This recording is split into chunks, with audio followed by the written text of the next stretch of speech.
That was my grandpa's $850,000 cabin, built with his own two hands after coming back from World War II. That Karen? She had it flattened, said it didn't fit the HOA's aesthetic. What she didn't realize, I'm the police chief for the entire county she lives in, and I don't let things slide. Or slip my mind. Freeze frame. Yep, that's me. The same guy whose private well got hijacked by HOA Karen to water her garden on the sly. So what did I do? I backflushed her system with raw sewage.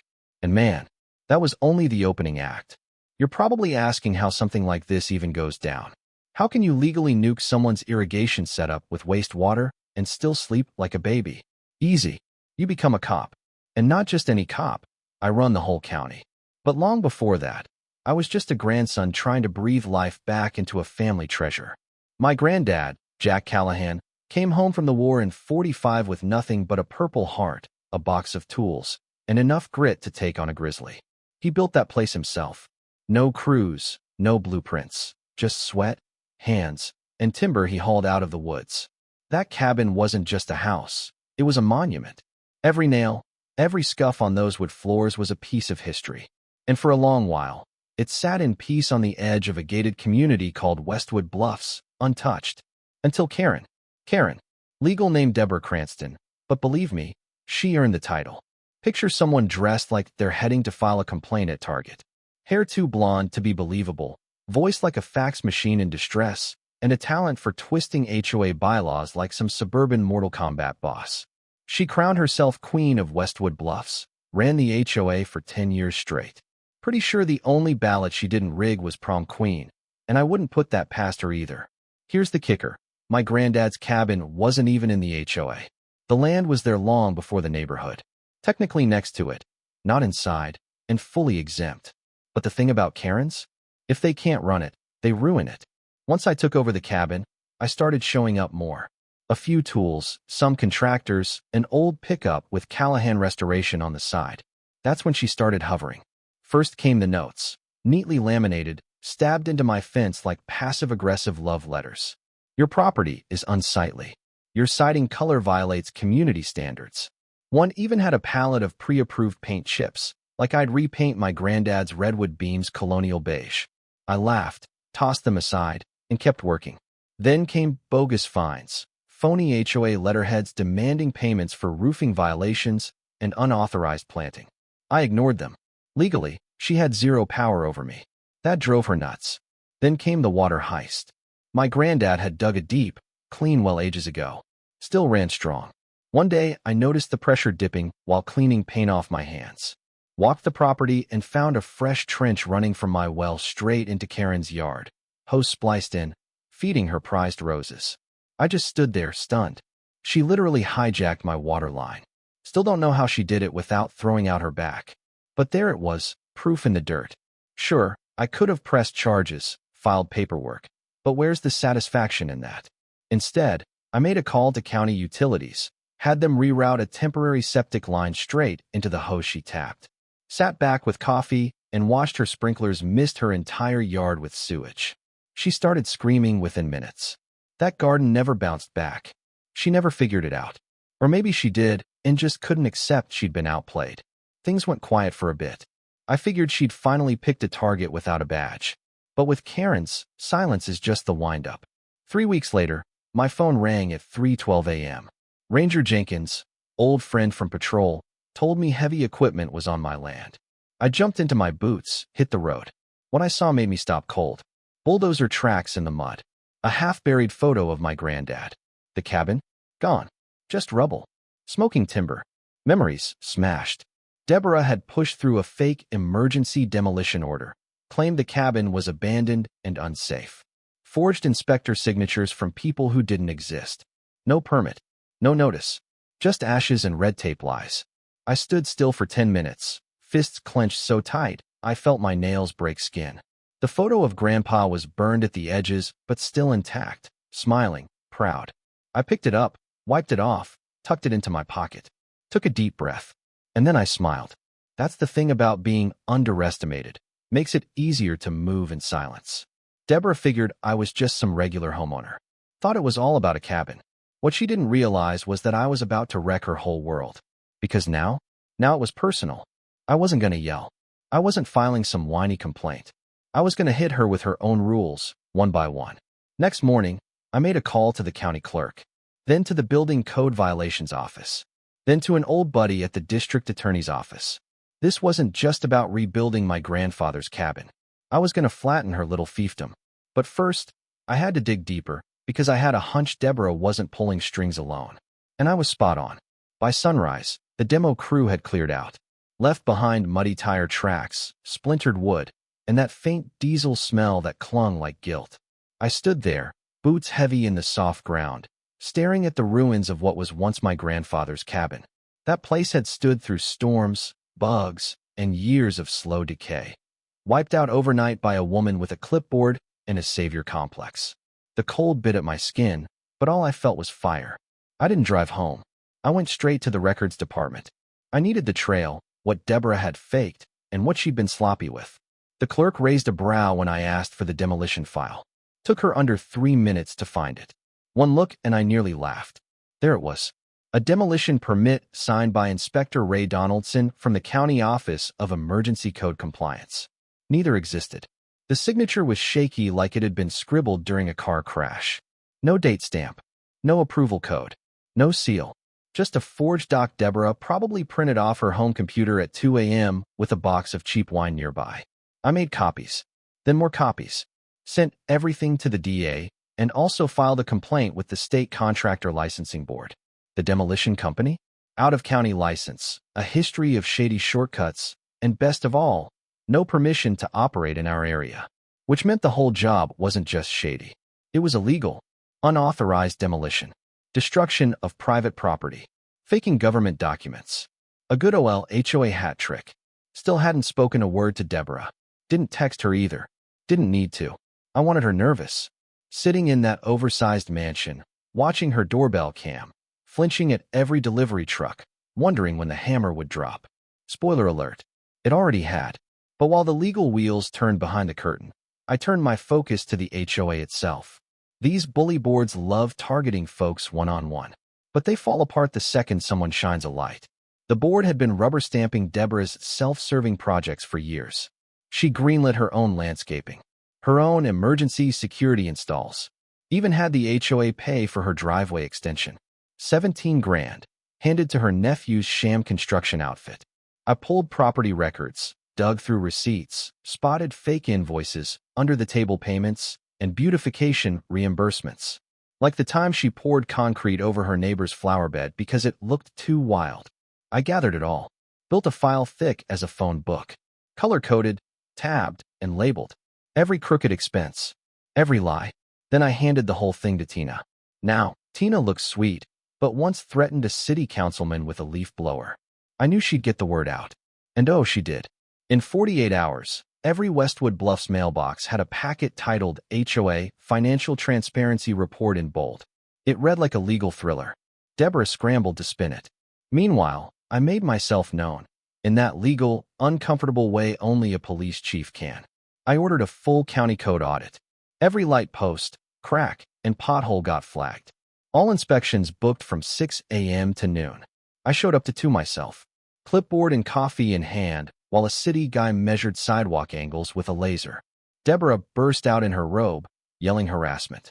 I just smiled and told her we were here for safety and compliance. Her own favorite phrase tossed right back. The board tried to circle the wagons. They called a last-minute emergency meeting. Tried to restore order. I showed up 5 minutes early. Sat quietly in the back. No badge. Just me, a notepad, and a grin. The moment Deborah kicked off her speech about neighborhood unity and outside troublemakers, I raised my hand. She pretended not to see me. Wrong move. I calmly asked if she could clarify the missing $12,000 in landscaping fees from last fall. She fumbled. Someone behind me gasped. Then I followed up with a question about the overpriced security system installed at the clubhouse, billed at 3 times the market rate to a company owned by her cousin. That's when things started to unravel. Board members looked uneasy.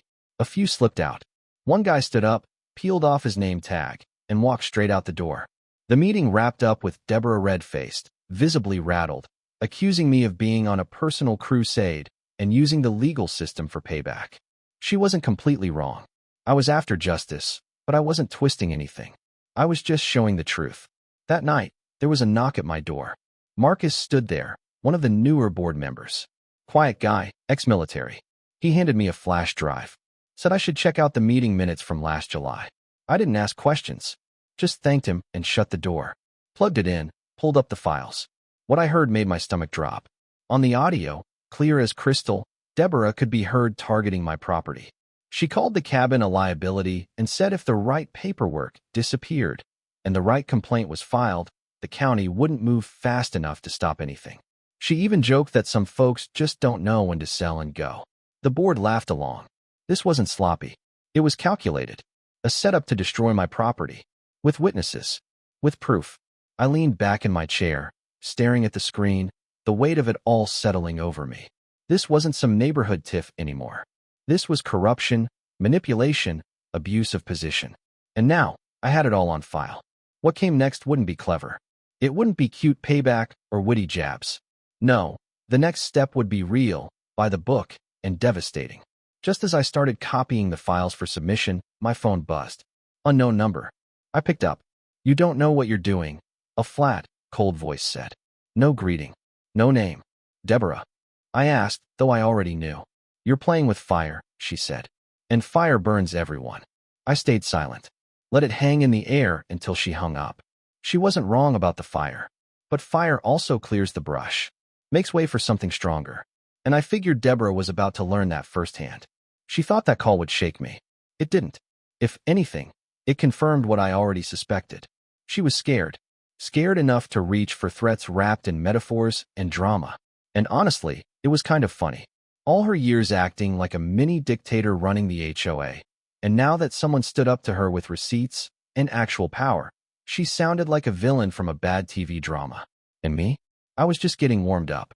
The next morning, I submitted the audio files to the district attorney's office and filed a formal complaint outlining premeditated destruction, fraud, and conspiracy.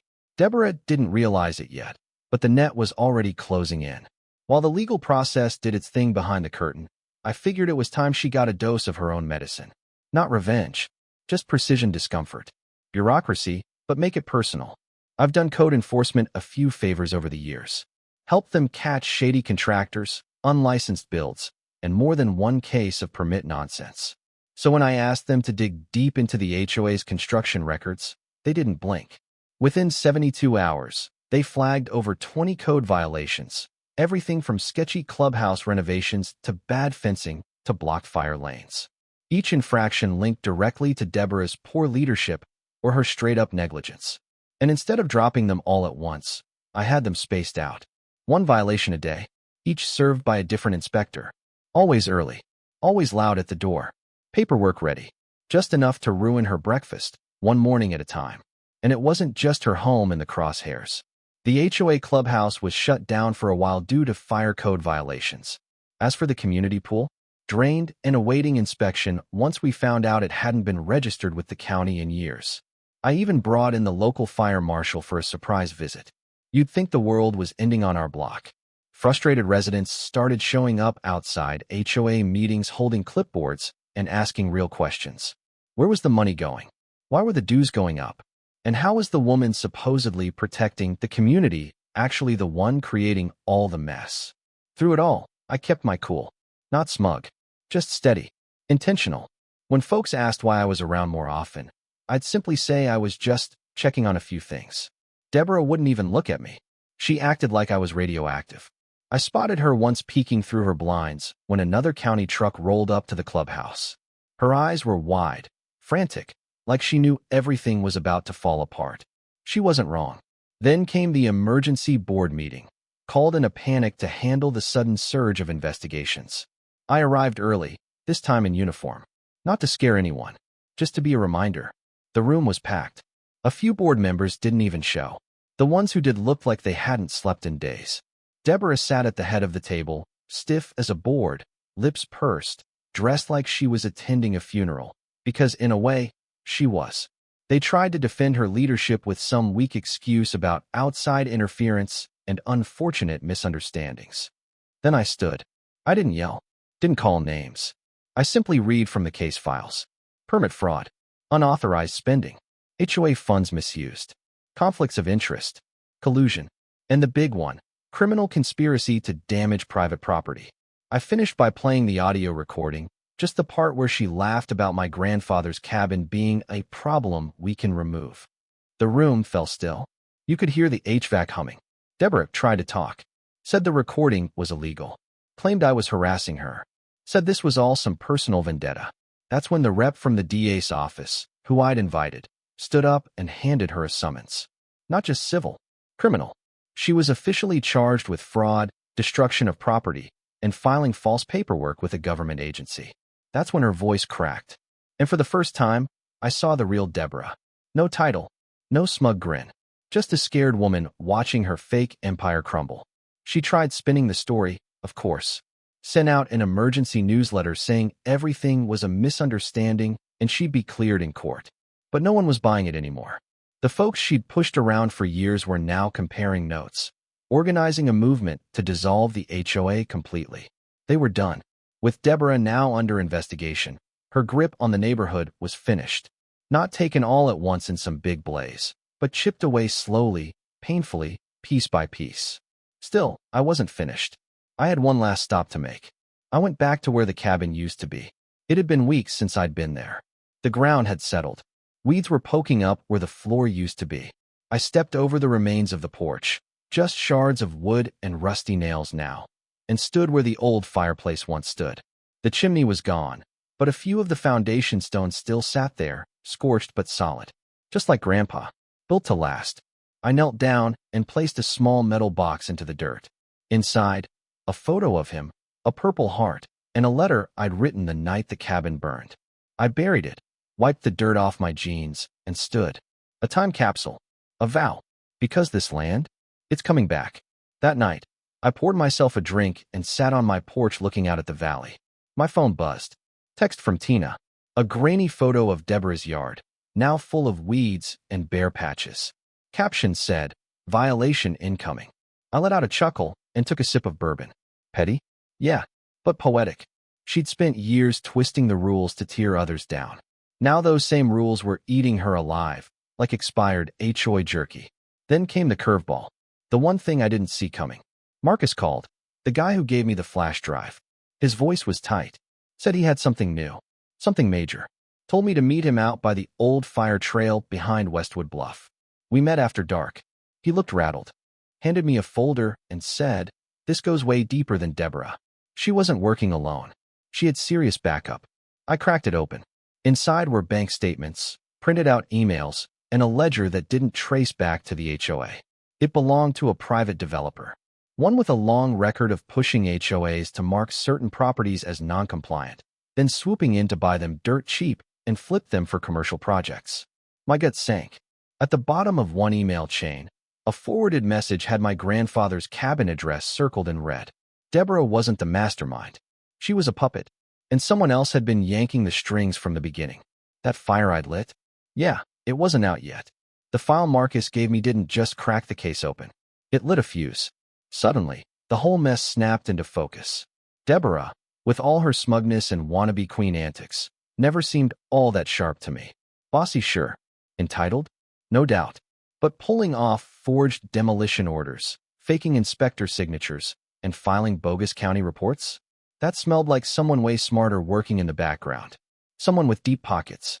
Someone chasing way more than clean-looking front yards.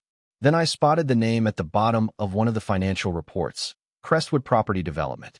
That was a neon-lit warning sign. Crestwood had been eyeing Westwood Bluff's borders for years, trying to snatch up land for a luxury golf resort. They'd always been blocked. But now, it looked like they found a backdoor. If the HOA declared a property unsafe or out of compliance, they could strip its protections and sell it under eminent community interest. And Deborah? She was their attack dog. The ledger showed the payments. Nothing massive, but plenty. 10 grand here, 15 there, hidden behind shell companies with names like consulting and community outreach. All of it flowing to Deborah or her relatives. I had enough to take this higher. I mailed a full packet of evidence straight to the state attorney general. This wasn't a neighborly spat anymore. This was racketeering, corporate-funded fraud. And once they messed with my family's land, it got personal in a whole new way. But I didn't go scorched earth right away. I had one last play. I filed a civil suit against Deborah and the HOA, unlawful demolition, emotional distress, destruction of a historic site. I didn't want revenge. I wanted a verdict. I wanted every word of that ruling etched in stone as proof that family legacy matters. Deborah tried to squash it fast. Sent a lawyer. Some slick guy in a pricey suit. All fake charm and easy offers. Mid-six figures and a silence clause. I laughed in his face. Said if they wanted quiet, they never should have touched the cabin. I didn't want their money. I wanted justice. When that didn't work, they came after me. Anonymous tips sent to my department. Accusations of misconduct. Dug up old reports and twisted them around. None of it held. My record was spotless. Every move just made them look more unhinged. Then the press got hold of it. Local stations started running pieces. Police chief takes on HOA. By the time trial rolled around, the courtroom was packed. Deborah folded fast under cross. Her voice cracked. Her stories didn't match. She couldn't explain the forged docs, the missing funds, or who paid off the contractors. Every single lie came undone. The judge saw straight through her, ruled fully in my favor, awarded $1.2 million in damages plus all legal fees. But the real win came with what he said next, that the cabin was, in his view, a historic family landmark, and its destruction was a deliberate, unlawful act of gross negligence. That meant everything, because even if we rebuilt, our history couldn't be erased. Deborah's accounts were frozen. She lost her house, lost her role, and with charges stacking up against her in Crestwood, she wasn't just ruined, she was irrelevant. The HOA? Gone. With its leaders under fire and neighbors in full rebellion, the whole thing got voted out. For the first time in years, Westwood Bluffs belonged to the folks who actually lived there. And me? I got to work. I brought in the top restoration crew in the state. Not some cookie-cutter developers. Not prefab builders. Craftsmen. Folks who honored the past. We used reclaimed wood whenever possible, staying true to my grandfather's original design, but added modern bracing, insulation, and quiet upgrades. The rebuilt cabin rose up from the ground like a phoenix. Same foundation. Same spirit. New future. When it was finished, I mounted a plaque near the steps. Nothing flashy. Just a small etched square that said, "For Jack Callahan, you can't bulldoze a legacy." But poetic justice has a funny way of lingering long after the story's told. Months later, I heard Deborah had relocated 2 towns away into a plain condo complex. She wasn't an HOA president anymore. Not even on the board. Just another renter, following the same rules she once abused.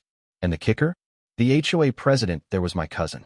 A retired firefighter, obsessed with garden gnome turf wars and mail slot drama.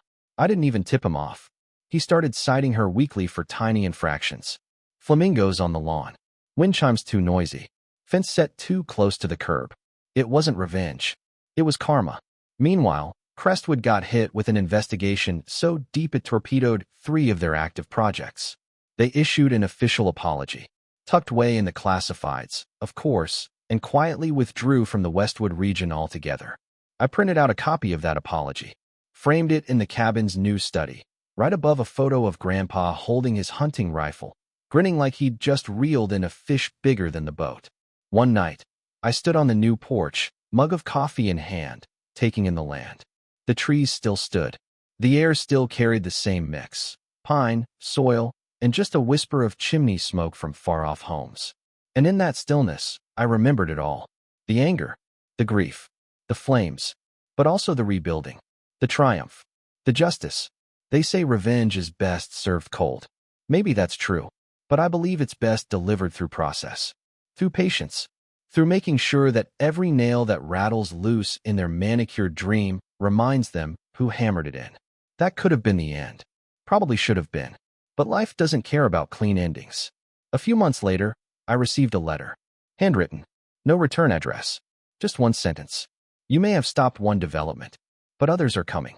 No sign-off. No identity. Just a threat. Or maybe a dare. I couldn't say. But I folded it up, slid it into the back of the same file folder that kicked all this off, and locked it in my safe. Because if they think I'll cave next time, they didn't learn from Deborah's downfall. I'm not just some guy guarding a stretch of land. I'm the guardian of a legacy, of a name, of a bloodline that doesn't run from flames. It walks right through them. And if they're ready for round two, I've already got the matches.